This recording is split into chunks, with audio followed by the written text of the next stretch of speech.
wrist flexion with radial and ulnar deviation. First, I'm going to do the goniometry.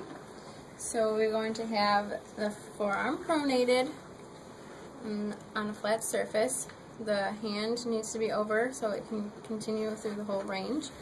So you're just going to have the patient flex their hand. The stationary arm is on the lateral side of the ulna.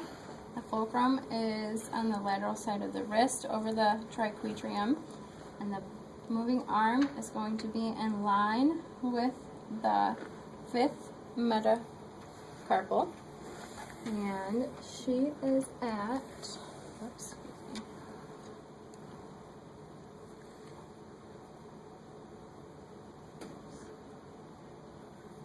okay, she is at 20 and not 20. Hold on, that's been a while. I have to redo my video. Okay, she is at 80, and that is the norm. Then we are going to do radial and ulnar deviation. So you want the stationary arm in the midline of the forearm. The fulcrum is going to go on the capitate. The moving arm is going to be in line with the 3rd metacarpal. Make sure you don't mistakenly put it with a finger, because the finger could always be different. Make sure the metacarpal. So first we're going to do radial deviation. And she is at 20. The normal is 20. We're going to do ulnar deviation. And she is at 26, and the norm is 30. So now we're going to do the manual muscle test for wrist flexion and radial deviation. So you want the arm to be supinated on a flat surface, the wrist in neutral position. First I'm going to show you the direction of the movement.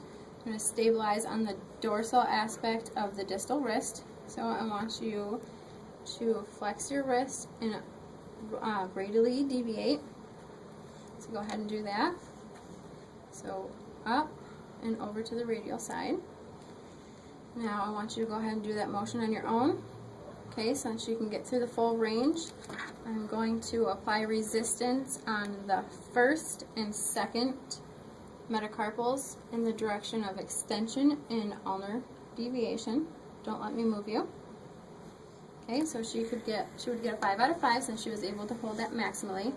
Now if she wasn't able to do that and gravity resisted, we would take it to gravity eliminated, so the wrist is going to be in neutral rotation, and so is the forearm.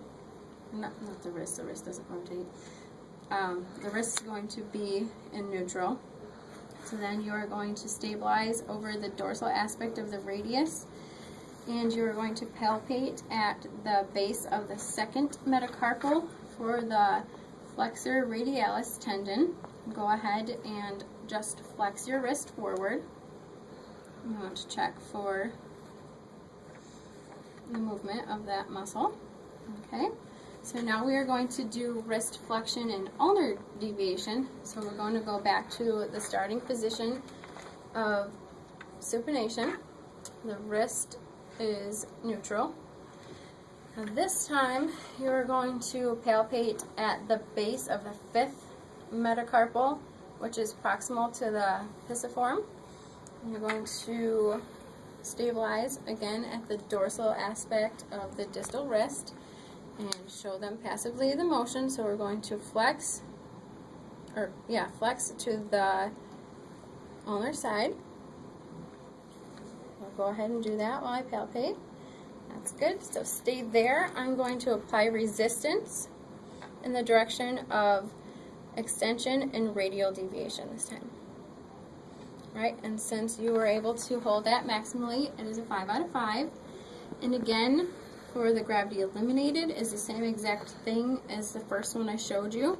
So you are going to stabilize at the dorsal aspect of the radius, and you are going to palpate at the flexor carpi ulnaris, which is at the base of the 5th metacarpal. Go ahead and flex your wrist again. Okay. it.